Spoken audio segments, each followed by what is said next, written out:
Nós vamos resolver um problema aí referente ao lançamento de projéteis e energia. Se você quer saber o contexto da questão, assiste aí o vídeo que corresponde à parte 1, onde foi apresentado o problema, aparece aí no card para vocês. Vamos lá? 4. Determine o deslocamento horizontal efetuado entre os instantes em que a razão entre as energias cinética e mecânica do objeto equivale a 5/8. Para resolver essa quarta questão, nós vamos partir então da condição proposta no item 4. Pensa lá, se 5/8 da energia mecânica é energia cinética, o que é o resto? Energia potencial gravitacional. Nesse caso, qual que é a quantidade? 3/8 da energia mecânica. Então tá lá, dessa condição, sabendo que a energia mecânica é a soma da cinética com a potencial gravitacional, nós temos que a energia potencial gravitacional ela equivale então a 3/8 da energia mecânica. E essa é a chave para nós descobrirmos as alturas que o objeto se encontra nessa posição. Professor, o que se quer essas alturas? Porque eu quero achar os tempos que o objeto se encontra nessas alturas, que corresponde a essa fração então de energia mecânica. Olha só, para isso nós precisamos calcular agora o valor da energia mecânica. Se o sistema é conservativo, ela se mantém constante em todo o tempo de movimento. Vamos lá?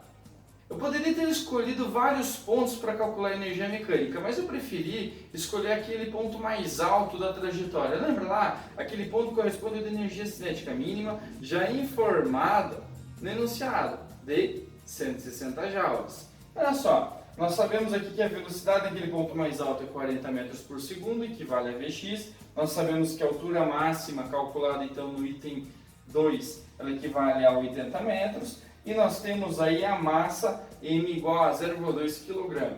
Substituindo esses valores na equação da energia mecânica com a soma da cinética e a potencial gravitacional, nós obtemos uma energia mecânica de 320 joules. Se eu sei que a potencial gravitacional nesse ponto ela é 3/8 da energia mecânica, 3/8 de 320 corresponde a 120 joules.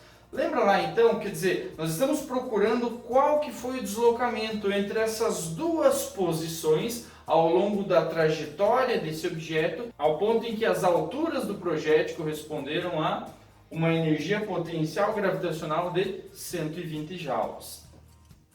Então, da expressão da energia potencial gravitacional como sendo mgh, para este valor de 120 joules, nós encontramos a altura de 60 metros. Lembra lá que o projétil então partiu da posição de 35 metros, ele subiu até 80 e depois atingiu o solo. Então é coerente que ele tenha passado duas vezes pela altura de 60 metros acima do solo. E é exatamente esse deslocamento horizontal, onde as alturas elas equivaliam a 80 metros, que eu quero saber quanto que ele percorreu então no eixo X.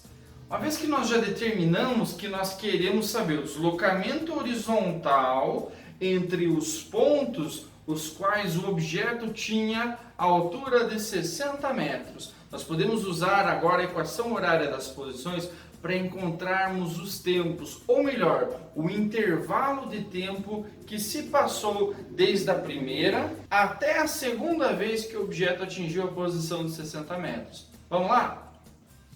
Olha só, da equação horária das posições agora no eixo vertical, eixo Y, nós temos que as posições que eu quero determinar os tempos, elas equivalem a 60 metros. Posição inicial, lembra lá? 35 metros. Velocidade inicial, nós calculamos lá no primeiro item ali no eixo vertical, 30 metros por segundo. O G, menos 10, lembra porque menos está contra a orientação do eixo Y. Galera, ao substituir os termos e deixar numa forma reduzida, nós podemos simplificar essa equação quadrática e chegamos a essa expressão aqui, ó, t² menos 6t mais 5 igual a 0. Dá um tempinho aí para você resolver, some-produto, Bhaskara, não importa, resolver essa equação aí do segundo grau. Resolveu? Então você deve ter encontrado a solução de 1 e 5, ou seja, a primeira vez que ele passou subindo pela posição de 60 metros no instante de 1 segundo. Na segunda vez, na volta, descida, ele passou no instante de 5 segundos. Repare que quanto tempo se passou então que ele se deslocou entre a subida e a descida, passando pelas posições de 60 metros? Foi de 4 segundos. Como eu quero deslocamento horizontal, eu sei que ΔX é igual a velocidade em x, que se manteve a mesma que inicial no eixo x, vezes o intervalo de tempo. Podia calcular a posição x para o primeiro instante, depois a posição para o segundo instante, fazer a diferença das duas? Podia, mas aqui é muito mais rápido. Nós temos então que a variação da posição correspondente aos instantes em que a razão entre as energias cinética e mecânica que valia 5/8 é de 160 metros. Galera, questão número 5. Escreva a equação paramétrica das posições y como sendo uma função de x. Bom, uma coisa que muita gente pode fazer uma confusão é pensar assim: quer dizer que os movimentos nos eixos x e y eles são dependentes? Não, eles não são dependentes. O movimento no eixo vertical acontece independentemente do eixo horizontal. Mas então qual que é a correlação entre eles? Eles têm um termo em comum. Os dois eles podem ser expressos como funções do tempo. Então vamos lá. Eu vou pegar a equação horária das posições no eixo x, posição inicial 20 metros, mais velocidade no eixo x 40 vezes t, não é movimento uniformemente variado no eixo x, é uniforme, ele mantém aí a velocidade x constante, certo? Então não tem aceleração. E vou isolar o tempo, fica mais fácil fazer dessa forma. Isolo o tempo como sendo x menos 20 sobre 40, certo? E no eixo y nós temos também a equação horária das posições, nós já vimos em itens anteriores, como sendo então y, qualquer y é igual a 35 mais velocidade inicial 30t, menos 5, por que menos 5g é 10, dividido por 2, 5 que multiplica t ao quadrado. No lugar de t nós podemos colocar essa expressão, x menos 20 sobre 40.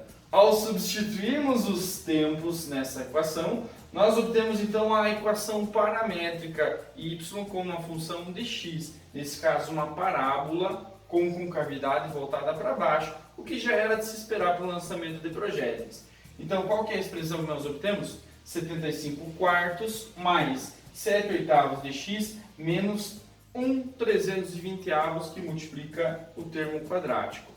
Se você não conseguiu chegar nessa expressão, não se preocupa. Segue agora uma imagem com as etapas aí das simplificações e resolução desse cálculo até chegar nessa forma final. Dá um pause aí, aproveita, já dá um joinha no vídeo e não se esqueça, se não for inscrito, se inscreve aí no nosso canal. Até a próxima! Se você quer umas dicas aí sobre teoria de ácido e bases, dá uma olhada num dos links aí da descrição, canal Chemical. Valeu! Obrigado por assistir o nosso vídeo e se você gostou, deixe o joinha e se inscreva no nosso canal. Até a próxima!